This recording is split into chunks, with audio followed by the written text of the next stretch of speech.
So just to make it more complete and more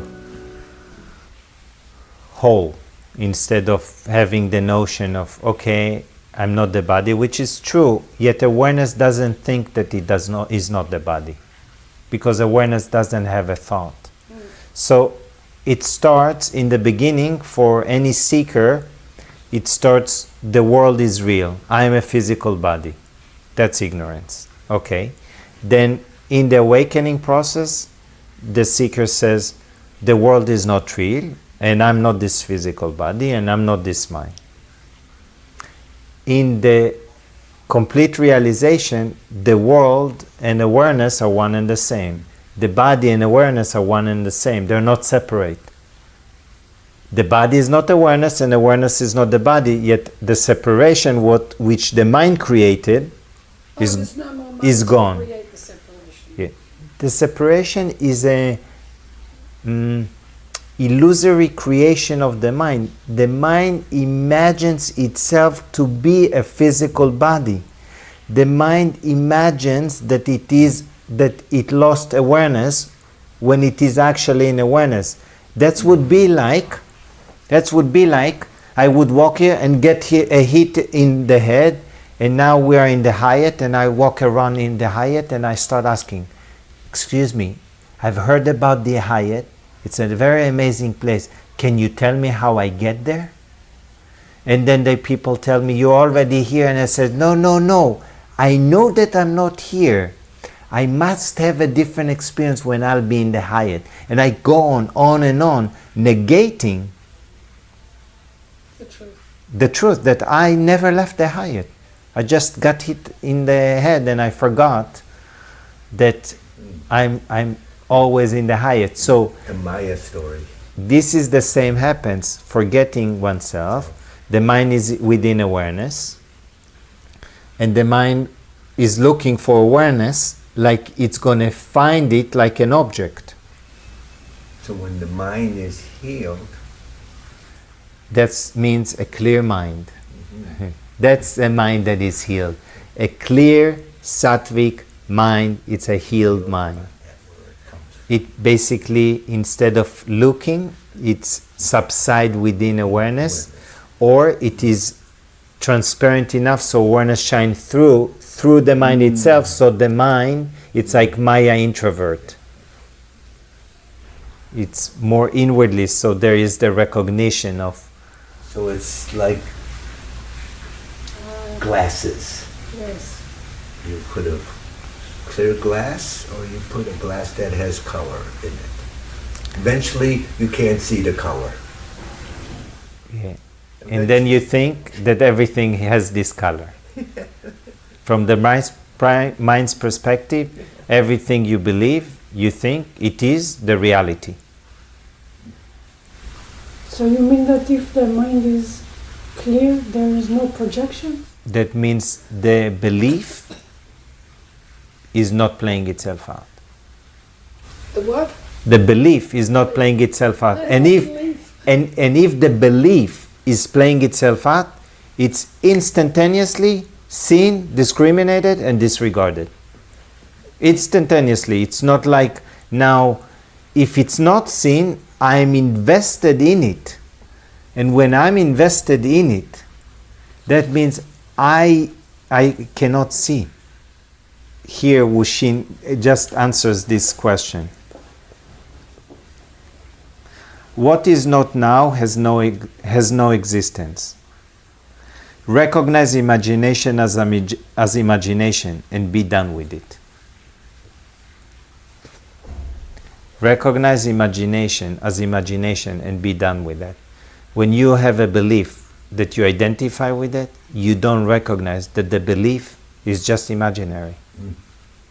When you recognize that imagination is just imagination, you're done with that.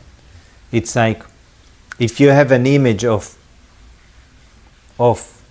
yesterday, any image that comes for anyone in their mind, you see it is a projection. It's imaginary. If you see it for imagination, as imagination, then you're done with it. If you believe this is real and this is your world and it's all the story that you wrap around it, then you don't see it. Like if you say, oh, this is I was there and this is me experiencing all of that, when in fact when you have the image comes up, you're the awareness, and that image is a residual impression that appears into the field of awareness and disappear. You're talking about it as a memory, not as an experience. As imagination, yes. It doesn't generate anything. But if you have an experience and the imagination is imposed on the situation. The experience would be, it shouldn't be this way. That's usually, it shouldn't be this way, I'm emotional. I don't want it this way. Yeah, and that means I don't see that the imagination that I imagine is not real. And not only that, I don't see the distortion that really what I want it just the way it is. So you empower you empower that. Yeah, basically I feed it energy. Feed it energy. Yeah. It's not going to die out until it runs out of energy. So it runs out of energy when you withdraw the attention. Anything we give attention grows. Anything we withdraw attention from is terminated. Because the thought doesn't die. Okay? Ignorance grows but do not rise. Knowledge rises and do not grow. It shines through because it's illumination. So what happens when you withdraw attention, because it's an energy that is accumulated, the energy starts to be withdrawn and then it doesn't arise, that means it's non-existent. So it never really died because it really never existed. That's right. So the way I see it, if we look at a balloon, before we put air is it a balloon? Yes. No, it's a little piece Piece of of rubber, rubber, of but nothing. we call it a balloon. Except even if you call it a balloon when it's a piece of rubber, is it a balloon? No. When you start pumping air inside, suddenly, here we go, there is a balloon. Yet if you start allowing the air from the inside coming out until it's back to Goes to rubber, nothing. then the balloon nature has lost. Everything that we charge energy with the identification, the way I see it is like a balloon. So why would you encourage people to have their preferences if the preferences are the one that are based on imagination? What if Who do I encourage people to direct our energy inward? Hmm? Direct our energy inward instead of outward. There is the energy. That enables for the balloon air to come out. When you direct the attention inward, purification happens. All the trapped energy that is the air in the balloon, psst, psst, psst, sometimes it bursts. It doesn't. We never know. It doesn't really matter. It all comes out, and then you come to realize that there was nothing there in the first place. It just took name and form for a temporary moment. What's your question? You sometimes point to ask the question like what would you really want, or what is the direction, or at least I interpret it as like you encourage people to have clear about their preferences, or about, I'm not talking about preferences regarding what to eat, but like direction, but it's based on preferences. It's based on, okay, I encourage people to be clear what they desire, yes. Because if you focus only on what you desire, the only desire that everyone has, the same desire, is to be happy always. So if you can find, you might think, oh, I desire to be in this place, and that will make me happy. You'll realize that you postpone the happiness. If you desire to realize who you are, you will be happy whether you be in that place or won't be in that place. Because Yes, that's answer. That This is clear. Maybe I misunderstood because I thought you point to make the preferences clear. preferences. Yeah, the preferences clear. When you get attached to preferences, you always suffer. Yeah. Yet if you're clear with your desire, that the desire is to be at peace or resting within me continuously, no matter what, the desire to face whatever arises within me, no matter what, the desire to discriminate everything that comes, no matter what, the desire to take responsibility and not blaming somebody or something outside of me, this is the desire I'm talking about. So someone says, I desire to have it doesn't matter, let's say lots of money. Good. Go through the journey and you'll come to realize that even when you have a lot of money, what you desired is not having a lot of money. You desire to have the peace of mind that this idea gave you.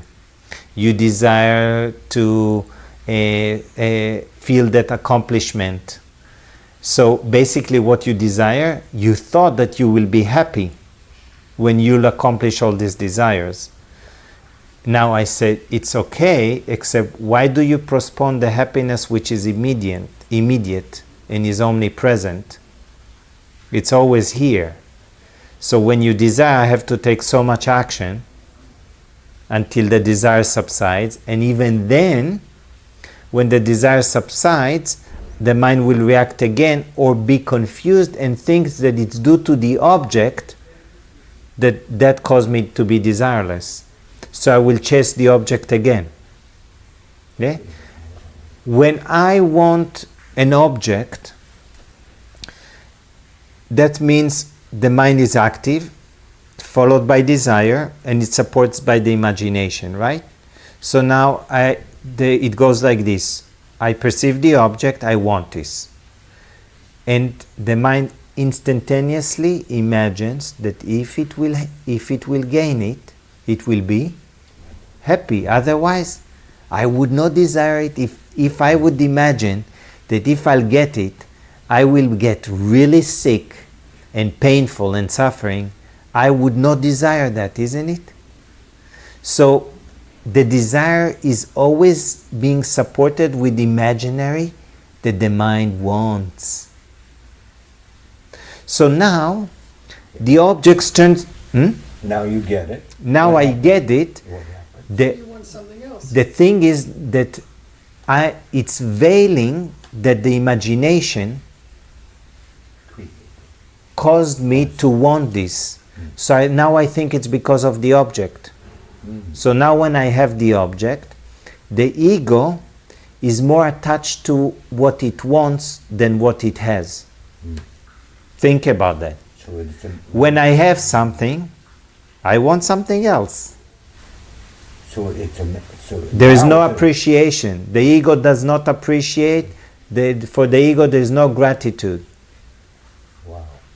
Because it wants what it doesn't have, and it doesn't want what it has. So it's not appreciating of what it has. So what has, I want this. Once I have it, so now I want not to lose it. So again, I'm attached to wanting. Or I want something else. So I don't care about this. Now I care about that. Maybe fearing that I would lose this. So again, wanting. So the ego, the personality, is attached to wanting more than having. What you're wanting is imaginary because it has no substance. Yeah, because it's always not here. I always want what is not here. So that's what would you call an immature mind? That means yes, that's the restless mind, The restless mind. right? It causes the mind to be restless because it's constantly reactive or active. So analogy is they call it a child's mind. Yeah. So they call it in the scriptures a monkey mind, A monkey mind. stung by a scorpion. So it's stung by a scorpion, so it jumps from one branch to another, going crazy. So they take it that far. They don't stop with just a monkey mind. They say, monkey mind stung by a scorpion, and now the monkey reacts.